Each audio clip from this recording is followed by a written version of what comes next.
Nisrine Rfou, docteur en économie, cadre dans un organisme de statistique.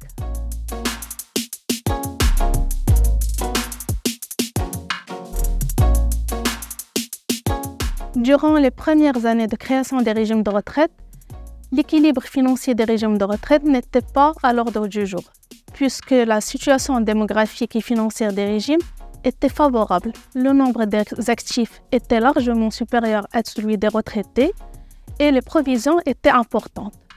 Le souci de l'équilibre financier des régimes de retraite commence à prendre de l'ampleur à partir des années 90, suite aux mutations démographiques qu'a connues la population, puisque le nombre des actifs a diminué alors que celui des retraités a augmenté. Les caisses de retraite ont déjà essayé d'enrayer ces déséquilibres par le recours à des réformes paramétriques qui n'ont pas pour objet de changer les règles du jeu, mais de modifier tel ou tel paramètre de fonctionnement du régime.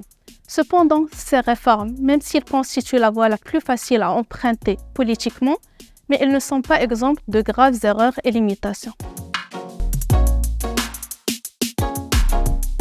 L'impact majeur de la récession se calcule sur le marché du travail. Les jeunes arrivent tardivement sur le marché du travail, ce qui écourte la durée de cotisation dans les régimes de retraite. On a aussi le taux de chômage qui n'arrive pas à se résorber comme on l'espérait, se situant au-dessus de seuils acceptables. Les emplois stables et durables sont en régression.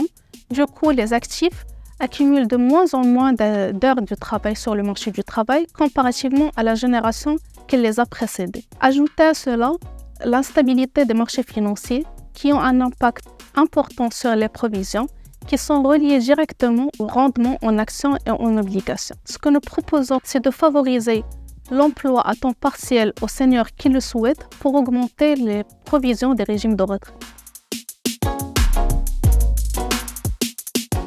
Les réformes paramétriques visant à changer les paramètres de fonctionnement du régime, par exemple l'âge de départ à la retraite, ont montré leurs limites.